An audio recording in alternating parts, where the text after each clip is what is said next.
কোরআনে কারিমে রব্বুল আলামিন বলেন, ওয়ামা আসাবাকুম মিন মুসিবাতিন ফাবিমা কাসাবাত আইদিকুম ওয়া ইয়াফু আন কাসীর।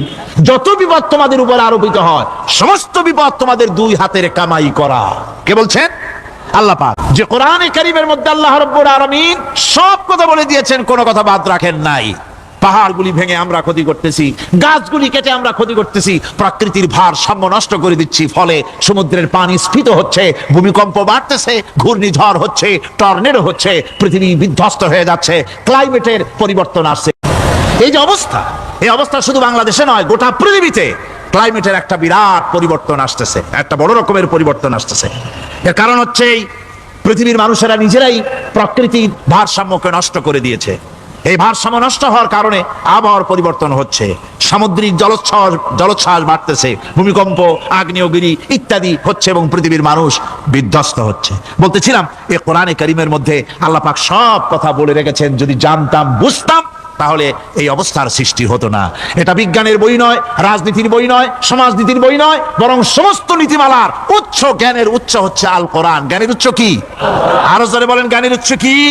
আল কোরআন। পবিত্র কোরআনে এমন এমন ঘটনা আল্লাহ পাক বলেছেন যা ষষ্ঠ শতাব্দীর দুনিয়া এ সম্পর্কে কিছুই জানতো না। অবশ্য কিছু কিছু ঘটনা ইহুদিদের কিতাবে অতিরঞ্জিত আকার এবং বিকৃত অবস্থায় এসেছে, কিন্তু কোরআনে কারীম দুনিয়ার মানুষকে আদম সৃষ্টি, নূহের বন্যা, তারপরে মুসা আলাইহিস সালাম ফেরাউনের ঘটনা, ইব্রাহিম আলাইহিস সালামের নমরুদের ঘটনা এবং ইউসুফ আলাইহিস সালামের কাহিনী সবগুলিকে সুন্দর করে কোরআন শরীফ উপস্থাপনা করেছে রাসূলের মাধ্যমে, যা পৃথিবীর ইতিহাসে কেউ জানতো না। সেগুলি আল্লাহ পাক জানাইছেন কিভাবে? কোরআনে কারীম বলছে, তিলকা মিন আম্বাইল গায়বি নুহিহা ইলাইকা মা কুনতা তা'লামুহা আনতা ওয়ালা কওমুকা মিন ক্বাবলি হাদা। এ হলো সব অজ্ঞাত ঘটনা। সমস্ত ঘটনাগুলি আল্লাহ পাক তার হাবিবকে শুনিয়ে বলে দিলেন, সব অজ্ঞাত ঘটনা, যা তুমি জানতে না, তোমার কোনো জানা ছিল না, আমি ওহীর মাধ্যমে তোমাকে সব জানাইছি। ইউসুফ আলাইহিস সালামকে যখন তার ভাইয়েরা কুয়ার মধ্যে ফেলে দিতেছিল, তখন তুমি উপস্থিত ছিলে না, এই ঘটনা ওহীর মাধ্যমে আমি জানালাম। মুসা আলাইহিস সালামকে যখন ফেরাউন দরিয়ার ভিতরে ফেলে দিল, সেই সময় তুমি সিনাই পর্বতের পাশে দাঁড়িয়ে সব দৃশ্য লক্ষ্য করনি, অথচ আমি ওহীর মাধ্যমে সব তোমাকে খুলে খুলে বলে দিয়েছি। আল্লাহ পাক সমস্ত ঘটনাগুলিকে বলে বলে কোরআন শরীফের মধ্যে সব সাজিয়ে দিলেন, বলে দিলেন। তিনি বললেন, ওয়ামা কুনতা বিজানিবিল গারবি ইয কাদাইনা ইলা মুসাল আমরা ওয়ামা কুনতা মিনাশ শাহিদিন। ফিরআউন যে মুসার সঙ্গে যে ব্যবহারটা করলো, এ সময় সেখানে তুমি উপস্থিত ছিলে না, আমি ওহীর মাধ্যমে তোমাকে তা জানিয়েছি। كذلك نقص عليك من أنباء ما قد سبق وقد آتيناك من لدنا ذكرا। আল্লাহ পাক বলেন, এভাবে আমি আপনার কাছে অতীত ঘটনাবলী ওহীর মাধ্যমে নিখুঁতভাবে আপনার সামনে সব বলে দিয়েছি। আমার ভাইয়েরা, এই বিশ্বলোকে ঊর্ধ্ব লোক সম্পর্কে নির্ভুল তথ্য বর্ণনা আল্লাহ পাক করে দিয়েছেন কোরআনের মাধ্যমে। 1665 খ্রিস্টাব্দে স্যার আইজাক নিউটন তিনি আবিষ্কার করলেন মাধ্যাকর্ষণ শক্তিকে। এই মাধ্যাকর্ষণ শক্তি, ল অফ গ্রাভিটেশন, এ সম্পর্কে মানুষের এর থেকে কিছু জানলো, কিন্তু আজ থেকে 1400 বছর আগে আল্লাহ রাব্বুল আলামিন তার উম্মি নবী, যিনি কোনো বিজ্ঞানাগারে লেখাপড়া করেন নাই, কোনো সায়েন্স রিসার্চ করেননি, যিনি কোনো কলেজ ইউনিভার্সিটিতে পড়াশোনা করেননি, তার মাধ্যমে জানিয়েছেন মাধ্যাকর্ষণ শক্তির কথা। কোরআন বলছে, ইন্নাল্লাহা ইউমসিকুস সামাওয়াতি ওয়াল আরদা আন তাজুলা। এই পৃথিবী এবং সমস্ত গ্রহ উপগ্রহকে আল্লাহ পাক বলছেন, আমি এমন এক শক্তি দিয়েছি যে শক্তির মাধ্যমে একটা আরেকটাকে আকর্ষণ করে রাখছে। এই পৃথিবীতে মাধ্যাকর্ষণ শক্তি শুধু পৃথিবীর নাই, সূর্যের আছে, মঙ্গলের আছে, নেপচুনের আছে, ইউরেনাসের আছে, বৃহস্পতির আছে। প্রত্যেকটি গ্রহের আলাদা আলাদা মাধ্যাকর্ষণ শক্তি আছে, আর এই শক্তির বলে একটা আরেকটাকে টেনে ধরছে, যাতে করে বিচ্ছিন্ন হয়ে না যায়, যাতে করে ধ্বংসপ্রাপ্ত না হয়। এগুলি আল্লাহ পাক এই তথ্যগুলি কোরআনে কারীমের মধ্যে বলেছেন। ফলে মরিস বুকাইলির মতো লোক, যিনি ফরাসি দার্শনিক, তিনি বলেছেন দুনিয়ার সমস্ত বিজ্ঞানীদের থিওরি হচ্ছে এই, যে বিজ্ঞানের কোনো থিওরি ফাইনাল নয়। আজ একটা হচ্ছে, কাল সেটাকে পরিবর্তন করে নতুন আরেক থিওরি আসতেছে। কিন্তু কোরআনে কারীমের মধ্যে আমি, কে বলতেছেন কথা? না না না, মরিস বুকাইলি বলছেন, কোরআন শরীফের ভিতরে আমি যে বিজ্ঞানের তথ্য পেয়েছি, থিওরি পেয়েছি, তার কোনো পরিবর্তন আজও হয় নাই, ভবিষ্যতেও হওয়ার কোনো সম্ভাবনা নাই। মরিস বুকাইলি মনে করেছিলেন বেদ আর বাইবেলে যেমন ভুল আছে, কোরআন শরীফে ওই রকম ভুল আছে, নাউজুবিল্লাহ। সেই জন্য তিনি আরবি শিখলেন কোরআন বোঝার জন্য, ভুল ধরার জন্য। কোরআন শিখলেন কি জন্যে? ভুল ধরার জন্য। আর এমন শেখা শিখছেন, ওই আরবি শিক্ষা মানে আমাদের দেশের লোকদের মতো আনাকুম জানাকুম শেখে নাই, ভালো করেই শিখছে, ভালো করেই মুখস্থ করেছেন, তার ভালো করে আরবি শিখেছেন, তারপরে কোরআন শরীফ পড়েছেন, তারপরে তিনি এ কোরআন পড়ে তেলাওয়াত করে বুঝে এরপরে তিনি বই লিখেছেন the Bible, the Quran and science. এই বইয়ের মধ্যে তিনি পরিষ্কার লিখেছেন, কোরআন পড়লাম, এর ভিতরে একটা নক্তা দেওয়ার, একটা কলমের ফোঁটা দেওয়ার জায়গা কারো নাই। কোরআন নিঃসন্দেহে মহান স্রষ্টা আল্লাহ রাব্বুল আলামিনের মানুষের বানানো কিতাব এটা হতে পারে না। সুতরাং কোরআন শরীফের মধ্যে আল্লাহ পাক সব কথা বলে দিয়েছেন।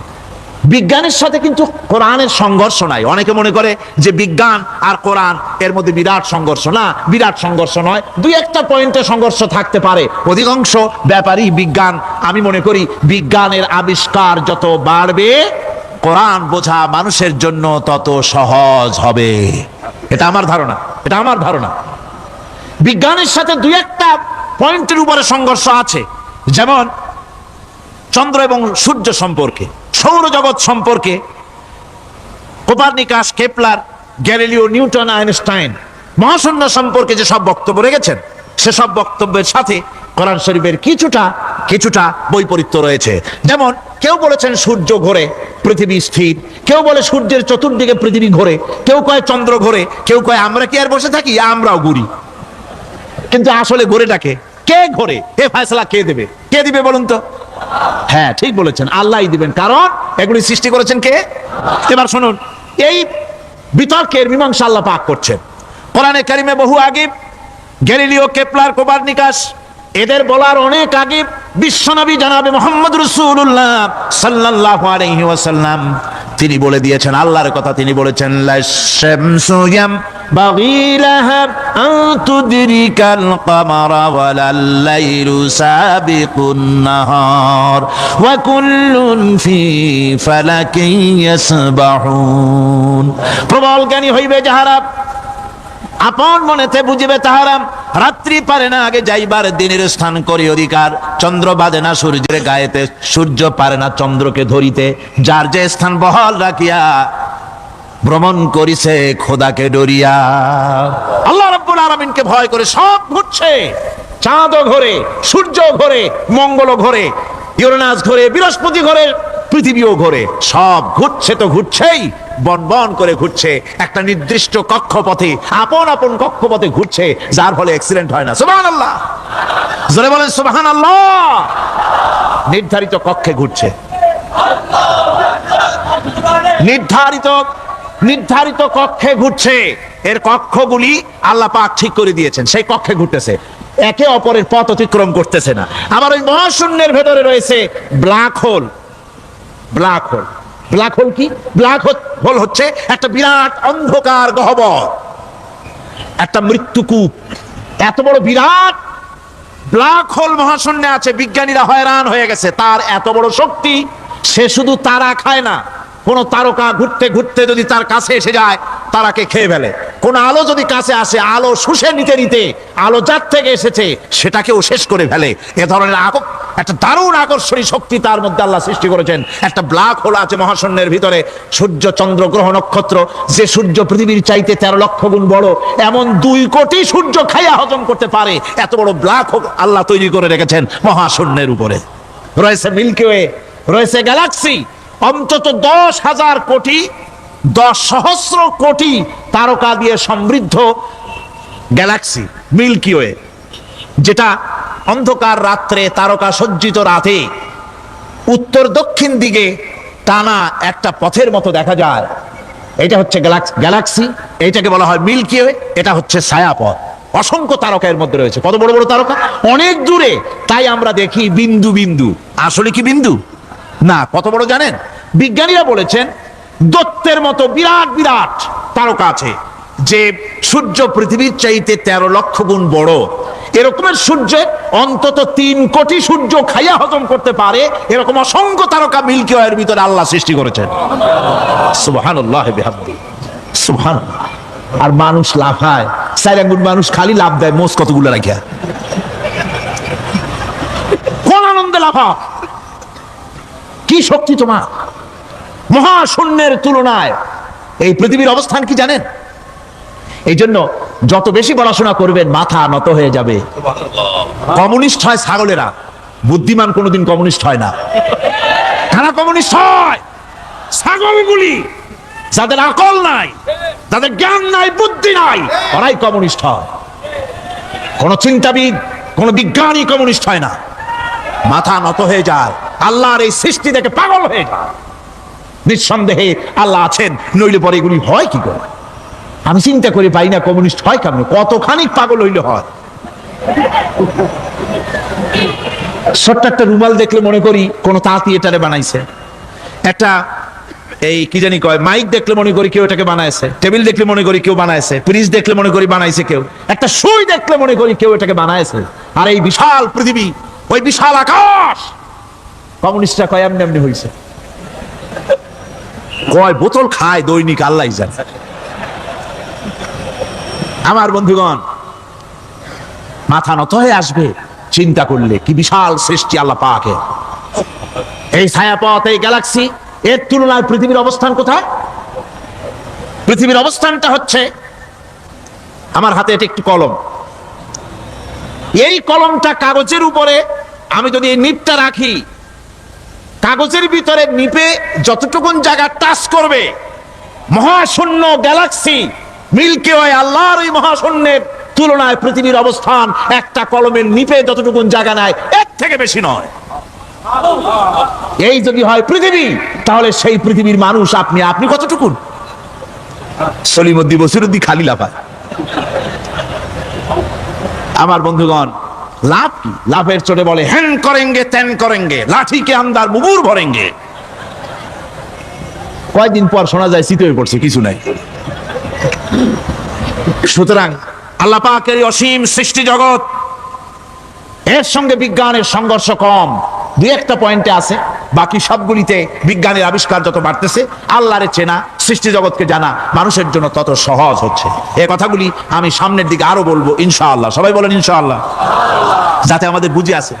আর রহমান আল্লামাল কোরআন, কোরআন শিখিয়েছেন আমাদেরকে। রহমান এমন নিয়ামত দিয়েছেন যার মধ্যে সব আছে। মানুষ সৃষ্টির ব্যাপারে, মানব সৃষ্টির ব্যাপারে নির্ভুল তথ্য যদি পেতে হয়, তাহলে কার কাছে যাব? জোরে কোন? আল্লাহর কাছে যেতে হবে। আর আল্লাহর কাছে না যাইয়া মানব সৃষ্টির রহস্য যদি জানতে যাই ডারউইনের কাছে, তাহলে আপনার মামু হবে সুন্দরবনের বান্দরেরা। ঠিক কিনা? বান্দরেরা হবে মামু, শিম্পাঞ্জি ওরাং ওটাং হবে আপনার নানার দাদা। তার কারণ ডারউইন সাহেব বলেছেন মানুষ এর পূর্বপুরুষ হলো বাঁদর, শিম্পাঞ্জি, ওরাং ওটাং। এটা হলো তার থিওরি অফ ইভলিউশন। এই বিবর্তনবাদের থিওরি পেশ করতে গিয়ে তিনি বলেছেন মানুষ হলো বান্দরের জাত। আরে বেটা, তুই বান্দরের জাত। নিজের লেজ কাটিয়া সকলের লেজ কাটা আরম্ভ করতে যাচ্ছে। কি পাগলের পাগল, মানুষ হয়েছে বান্দরের জাত। আশ্চর্য কথা। কেমনে কইলে? তো বললো যে শিম্পাঞ্জি দেখছে, তো সে শিম্পাঞ্জি দেখে তার মনে হয়েছে যে মানুষ ওইরকমই তো দেখা যায়, তো মানুষ বুঝি বান্দর থেকেই আসছে। আমি বলি পৃথিবীতে এমন পাগল আমি কোনোদিন দেখিও নাই, শুনিও নাই যে কোনো পাগল পাবদা মাছ দেখে বলেছে যে এটা হচ্ছে বোয়াল মাছের পূর্বপুরুষ। টাকি মাছ দেখে কোনো ছাগলেও বলেছে আজ পর্যন্ত যেটা হলো শোল মাছের পূর্বপুরুষ। পুঁটি খাইতে খাইতে আস্তে আস্তে বিরাট শোলে পরিণত হয়ে গেছে, কোনো পাগলেও বলেনি। আচ্ছা, মেনে নিলাম ডারউইন সাহেবের থিওরি, মেনে নিলাম 1 সেকেন্ডের জন্য যে বান্দর থেকেই মানুষ হয়েছে। এখনো তো বানর প্রজাতি আছে না, শেষ হয়ে গেছে? আছে কিনা? তাহলে সুন্দরবনে যান, যে দেখুন কোন বাঁদর কি এ পর্যন্ত দেখা গেছে যে কোমর পর্যন্ত মানুষের মতো হয়ে গেছে। আর একটু দুধ আর পনির আর একটু এই শুটকি মাছ, লোট্টা ফিশ খাওয়াইলে আর কদিনের মধ্যে এই বাঁদরটা মানুষ হয়ে যাবে। হয়েছে এরকম? বাঁদরের 12 আনা মানুষ হয়ে গেছে, 14 আনা মানুষ হয়ে গেছে, আর অল্প একটু বাকি। এরকম দেখা গেছে কোথাও? দেখা যায়নি। এগুলি পাগলামি কথা, পাগলামি কথা। মানুষ বানর থেকে আসেনি, মানুষ ওরাং ওটাং থেকে আসেনি, মানুষ শিম্পাঞ্জি থেকে আসেনি। মানুষ এসছে কোত্থেকে এটা জানতে হলে এই নির্মূল তথ্য জানার জন্য আসতে হবে কোরআনের কাছে। কার কাছে? আল্লাহ রাব্বুল আলামিন তার হাবিবের মুখ থেকে মানব সৃষ্টি রহস্য তিনি উদ্ঘাটন করে দিয়েছেন। তিনি বলেছেন, দুনিয়াবাসীকে শুনিয়েছেন, ফালয়ানজুরিল ইনসানু মিম্মা খুলিক খুলিকা মিম্মা ইন দাফিকিন ইয়াখরুজু মিন বাইনিস সুলবি ওয়াত তারাইব। আল্লাহ পাক বলেন, মানুষ কি তার সৃষ্টি রহস্য দেখে না? কেমনে তাকে আমি সৃষ্টি করেছি?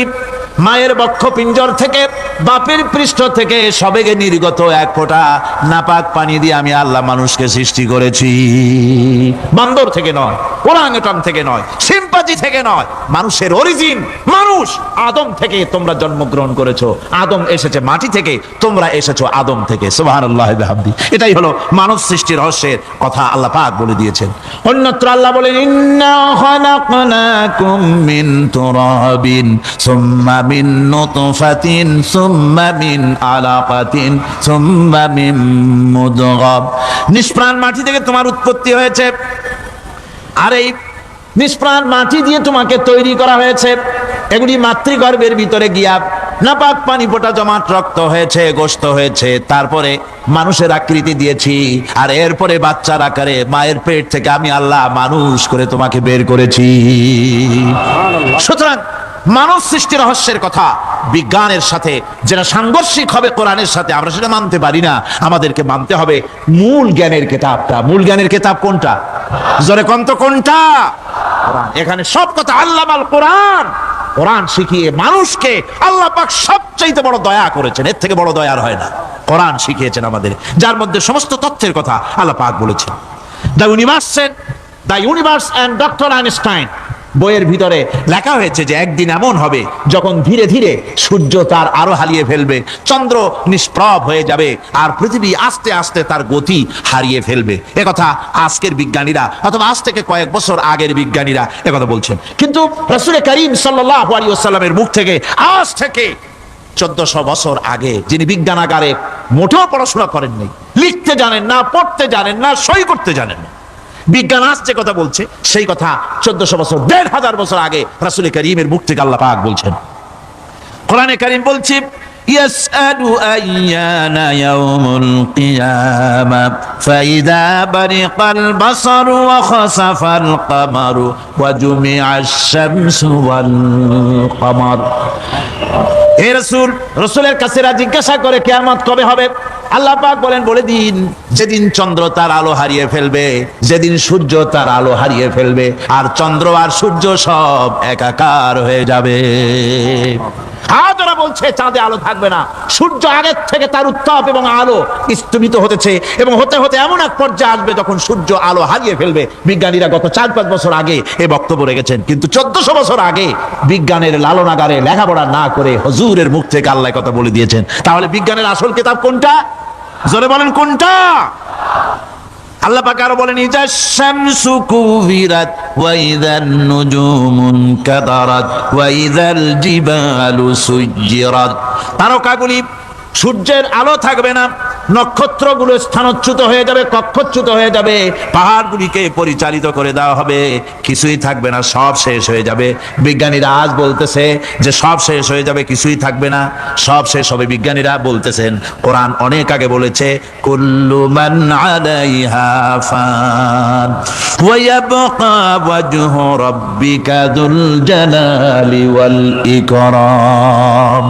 সব শেষ হয়ে যাবে, বিশ্বে যা কিছু আছে সব লয় হবে, ক্ষয় হবে, ধ্বংস হবে, কিচ্ছু থাকবে না, থাকবেন শুধু আল্লাহ সুবহানাহু ওয়া তাআলা। সুবহানাল্লাহি ওয়া বিহামদিহি। কোরআনে কারীম এ কথা বহু আগে আমাদেরকে জানিয়ে দিয়েছে। সুতরাং আসল জ্ঞানের কিতাবটাই হচ্ছে কোরআনে কারীম। এই কোরআনের কাছে আমরা যত যেতে পারবো, যত কোরআন বুঝতে পারবো, ততই আমাদের জন্য আমরা সমৃদ্ধ হতে পারবো, আমাদের উপর আল্লাহর রহমত আসবে, আমরা সমাজ চালাতে পারবো, আমরা দেশ চালাতে পারবো, আমরা দুনিয়ায় শান্তি পাবো, আমরা আখিরাতেও মুক্তি লাভ করতে পারবো।